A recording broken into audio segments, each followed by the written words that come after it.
মা বাবা থেকে দূরে গিয়ে, সন্তান থেকে দূরে গিয়ে, স্ত্রী থেকে দূরে গিয়ে, তাদের পরিবার থেকে দূরে গিয়ে, তাদের আরামায়েশ জীবন বাদ দিয়ে একটা বাংলাদেশ পন্থার তাদের কঠিন একটা পরিশ্রমের রাজপথের জীবন তারা বেছে নিক, অন্ধকারের জীবন তারা বেছে নিক।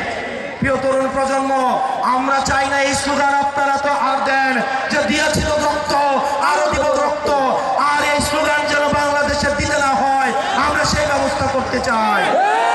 তরুণরা রক্ত দিতে দিতে ক্লান্ত, 47, 52, 71 থেকে শুরু করে 24 আমরা রক্ত দিতে দিতে ক্লান্ত।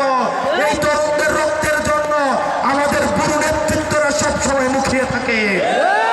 আমরা তরুণরা রক্ত নয়, বরং আমাদের শ্রম এবং মেধা দিয়ে আমরা বাংলাদেশটাকে গড়ে তুলব।